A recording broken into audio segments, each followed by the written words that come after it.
Nah, bagaimana caranya supaya kita bisa akhir hayat itu mengucap la ilaha illallah? Para ulama mengatakan sejak sihat, sejak bugar, perbanyak la ilaha illallah. Kalau lagi sihat, lagi lapang, kada tapi kawa mengucap la ilaha illallah, apalagi waktu sakaratul maut itu. Ini waktu sihat, awak nyaman, kada tapi kawa mengucap la ilaha illallah itu, apalagi kena waktu menghadap Israel itu makin berat lagi. Orang yang banyak zikir pun belum tentu bisa di akhir hayat itu mengucap la ilaha illallah, apalagi nang kada banyak zikir. Berkata Imam Ahmad bin Athaillah As-Sakandari rahimahullah, la tatrukiz zikra li'adami hudurika ma'allah fihi li'anna ghaflataka an wujudi zikrihi ashaddu min ghaflatika fi wujudi zikrihi fa'asa an yarfa'aka min zikrin ma'a wujudi ghaflatin ila zikrin ma'a wujudi yaqazatin wa min zikrin ma'a wujudi yaqazatin ila zikrin ma'a wujudi hudur wa min zikrin ma'a wujudi hudur ila zikrin ma'a ghaibati amma siwal madhkur wa ma dzalika 'ala Allah bi'aziz. Yang artinya, janganlah kamu meninggalkan zikir, janganlah kamu meninggalkan zikir dengan alasan karena tidak hadir engkau beserta Allah pada zikir itu. Maksudnya bahwa orang ini kada berzikir dengan alasan ujarnya aku kada kawa jua khusyuk berzikir itu, kada kawa jua ujarnya hatiku itu hadir, jadi aku kada usah berzikir. Nah, jangan seperti itu. La tatruki dzikra li adami hudurika ma'allah fihi, karena lupanya engkau dari ketiadaan zikir lebih bersangatan dari lupanya engkau pada adanya zikir. Kalau hati kita lalai, mulut kita kada berzikir, itu lebih sangat kada baiknya daripada mulut berzikir, hati lalai. Nah, kedua-duanya, mulut kada berzikir, hati lupa, itu lebih kada baik daripada mulut berzikir tapi hatinya lupa. Nah, jadi teruskanlah berzikir kepada Allah walaupun hati dalam keadaan lalai, walaupun hati kita ingat kepada dunia, walaupun hati kita ingat kepada usaha, tetapi mulut kita ini hendaknya jangan tidak berzikir. Maka barangkali bahwa Allah mengangkat engkau dari zikir yang disertai lalai tadi kepada zikir yang disertai jaga. Siapa tahu karena kerancakan ini berzikir dengan hati yang lalai tadi, siapa tahu berkat ucapan-ucapan zikirnya itu diangkat Tuhan dia menjadi mulut berzikir, hatinya jaga. Siapa tahu akan datang kayaknya satu saat berkat mulutnya berzikir, nah hatinya pun dibangunkan oleh Allah. Dan dari zikir serta adanya jaga, adanya bangun kepada zikir serta adanya hudur. Dari mulut berzikir, hati yang jaga, dinaikkan lagi oleh Allah kepada mulut berzikir, hatinya hudur. Wa min zikrin ma'a wujudi hudurin ila zikrin ma'a ghaibati amma siwal mazkur, dan dinaikkan lagi oleh Allah dari zikir mulutnya serta hadir hatinya, dinaikkan kepada zikir serta gaib dari selain yang disebutnya Allah Subhanahu wa ta'ala.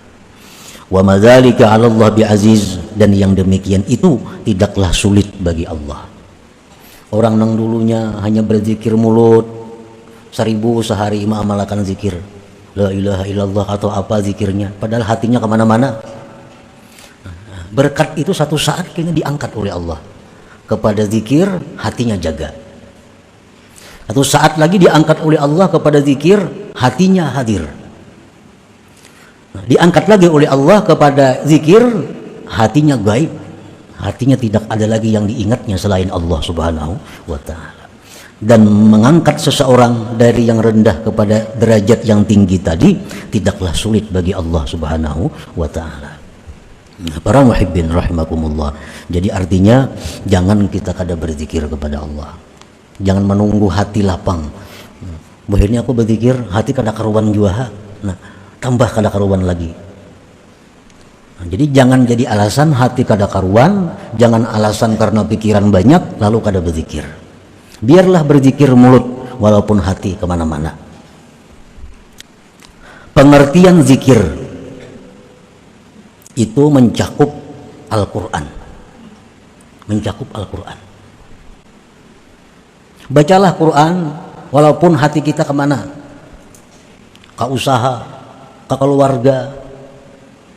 Jangan kada membaca Quran karena alasan hati lagi sibuk, jangan. Baca Quran misalnya sehari sekian lembar, jadikan itu wirid dan jangan menunggu hati yang lapang. Tasbih, subhanallah, zikir juga ngarannya. Alhamdulillah, zikir juga. Allahu Akbar, itu zikir juga. Salawat kepada Nabi termasuk zikir juga. Istighfar, astaghfirullah, itu zikir juga. Allah, Allah, zikir juga. La ilaha illallah, zikir juga. Dan yang lain-lainnya. Hasbunallah wa ni'mal wakil, zikir juga. La haula wa la quwata illa billah, zikir juga. Banyak nangaran zikir itu. Dan bermula yang paling afdal bagi seorang murid. Arti murid di sini adalah seorang salik. Yang paling afdal bagi seorang salik, bagi seorang yang berjalan menuju kepada keridhaan Allah, yang paling afdal bagi dia itu adalah memperbanyak la ilaha illallah. Li'annaha afdalul azkar wa ashalu turuq ilallah wa aqrabuha ilal usul. Karena la ilaha illallah itu paling afdal zikir-zikir, paling mudah jalan menuju kepada Allah, dan paling dekat untuk sampai ke hadirat Allah. Samuaan zikir itu membawa kita kepada kedekatan dengan Allah. Tetapi kalau la ilaha illallah ini cepat, mudah, lakas.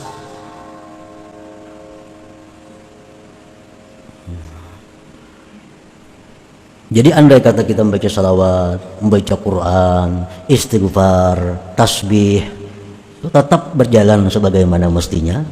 Namun yang terbanyak porsinya itu adalah la ilaha illallah. Misalnya salawat 100 sehari, istighfar 100 sehari, nah, apalagi yang tasbih 100 sehari. Kalau la ilaha illallah itu mesti 1000 sehari.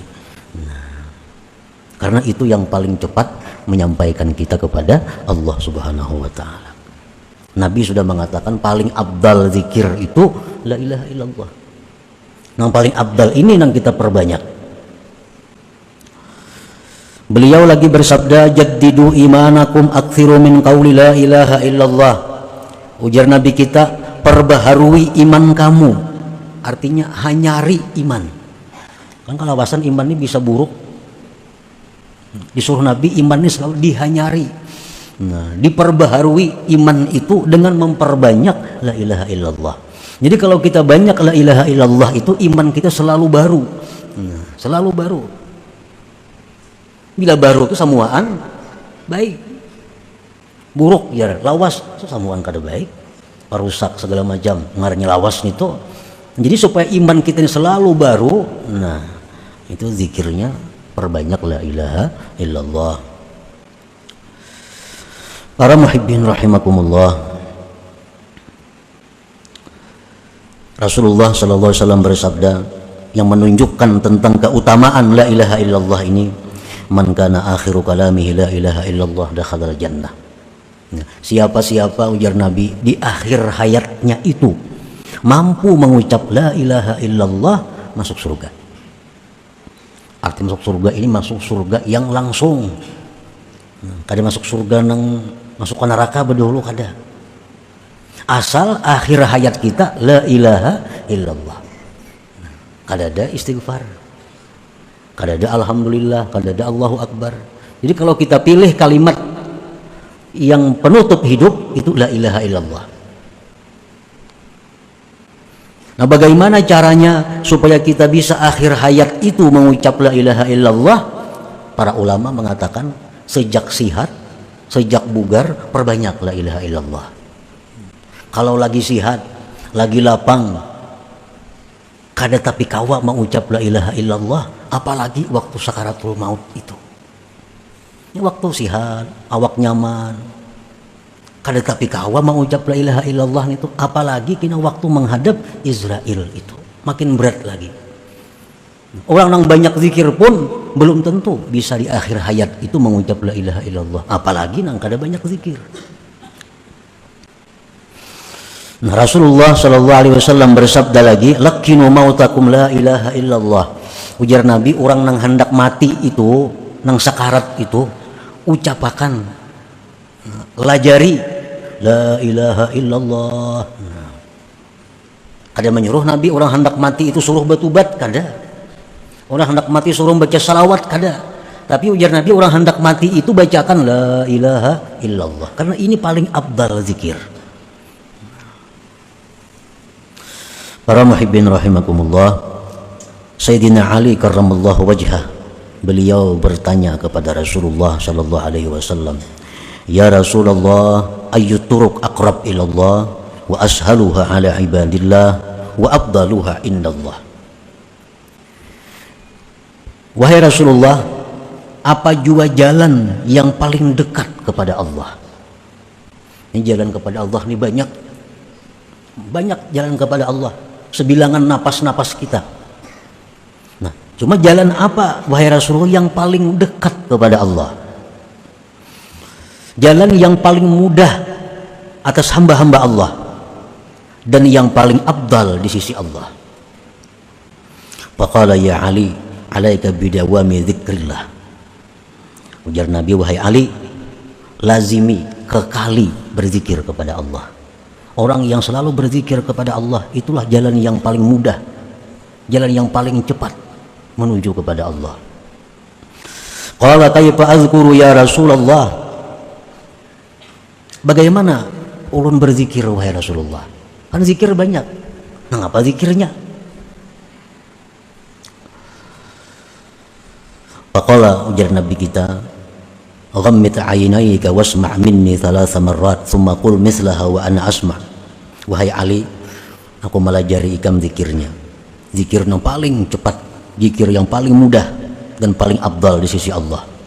Pejamkan matamu, dengarkan daripadaku 3 kali, kemudian kata ulihmu seumpamanya dan aku mendengar. Maka Rasulullah SAW beliau mengata la ilaha illallah dalam keadaan memejamkan mata 3 kali, dan kemudian dikata oleh Sayyidina Ali seperti demikian pula la ilaha illallah 3 kali. Nah, ini sudah menunjukkan bahwa zikir itu yang paling baik kita perbanyak, yang paling baik kita kekali adalah la ilaha illallah tadi. La ilaha illallah itu apa artinya sehingga menjadikan dia zikir yang paling utama? Jangan lagi la ilaha illallah itu diartikan dengan tidak ada Tuhan yang disembah selain Allah. Itu zikir orang hanya berislam. Orang hanya berislam kan? Aku bersaksi bahwa tidak ada Tuhan yang disembah sebenarnya selain Allah. Itu orang mu'allaf. Kalau kita sudah puluhan tahun Islam, kadang macam itu lagi artinya. Jangan jadi mu'allaf berumuran. Kenapa arti la ilaha illallah? Tidak ada Tuhan yang disembah selain Allah. Jangan lagi itu artinya. Ibnu Abbas mengata, la ilaha illallah itu artinya la nafi'a wa la dharra.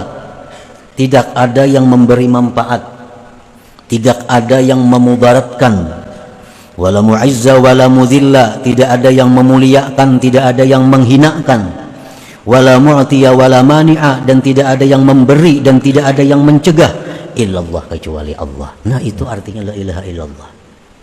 Jadi waktu kita mengucapkan di mulut kita la ilaha illallah, di hati kita ini meyakini bahwa tidak ada yang memberi manfaat, tidak ada yang memudaratkan kecuali Allah, tidak ada yang memuliakan, menghinakan kecuali Allah, tidak ada yang memberi, tidak ada yang mencegah kecuali Allah. Nah, itu yang dalam hati kita yang bermain waktu kita mengucap la ilaha illallah tadi.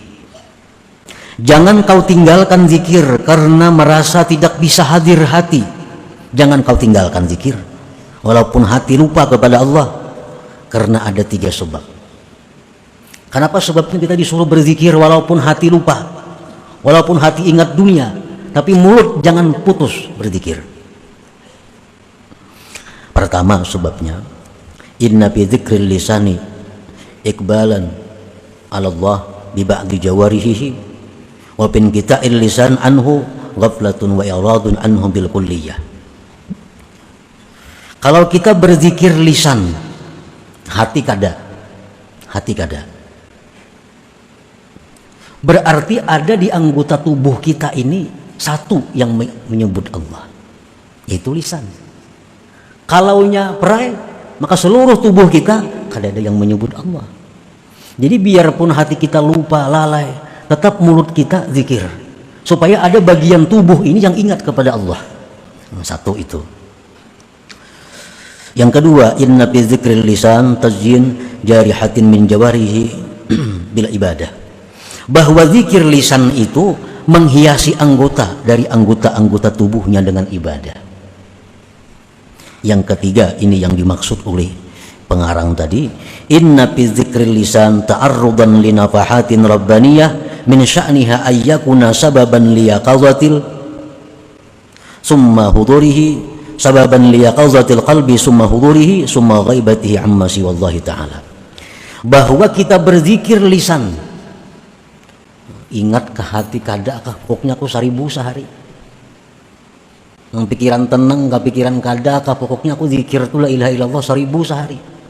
Nah, itu adalah merupakan mananai, nah bahasa kitanya mananai, pemberian Tuhan, yang satu saat nanti itu bisa membawa kepada zikir mulut, hati yaqazah. Hati yaqazah itu macam apa? Di mulut la ilaha illallah, di hati la ilaha illallah. Itu sudah bangun ngarannya hati. La ilaha illallah, di hati mengiringi juga la ilaha. Nah, itu sudah bangun. Ini ada kemajuan daripada yang pertama, mulut la ilaha illallah, hati kemana-mana. Nah, bila sudah hati kita yaqazah itu, kita ada harapan dinaikkan oleh Allah kepada zikir mulut tapi hati hadir. Nah, hati hadir itu macam apa? Mulut kita la ilaha illallah, tapi hati kayak tadi, tidak ada yang memberi manfaat kecuali Allah, tidak ada yang memudaratkan kecuali Allah, tidak ada yang memuliakan kecuali Allah, tidak ada yang menghinakan kecuali Allah, tidak ada yang memberi kecuali Allah, tidak ada yang mencegah kecuali Allah. Nah, kalau di mulut kita la ilaha illallah, hati bisa seperti itu ngarannya hudur, sudah masuknya. Nah, kalau sudah kita bisa hudur macam tadi, kita ada harapan naik lagi. Nah, mulut kita berzikir, tapi kita kadang merasakan kita yang berzikir. Ibarat di kiau orang, kita kadang mahirani lagi karena sedang asiknya dengan zikir itu. Nah, para muhibbin rahimakumullah. Jadi zikir yang paling baik untuk kita perbanyak adalah la ilaha illallah tadi.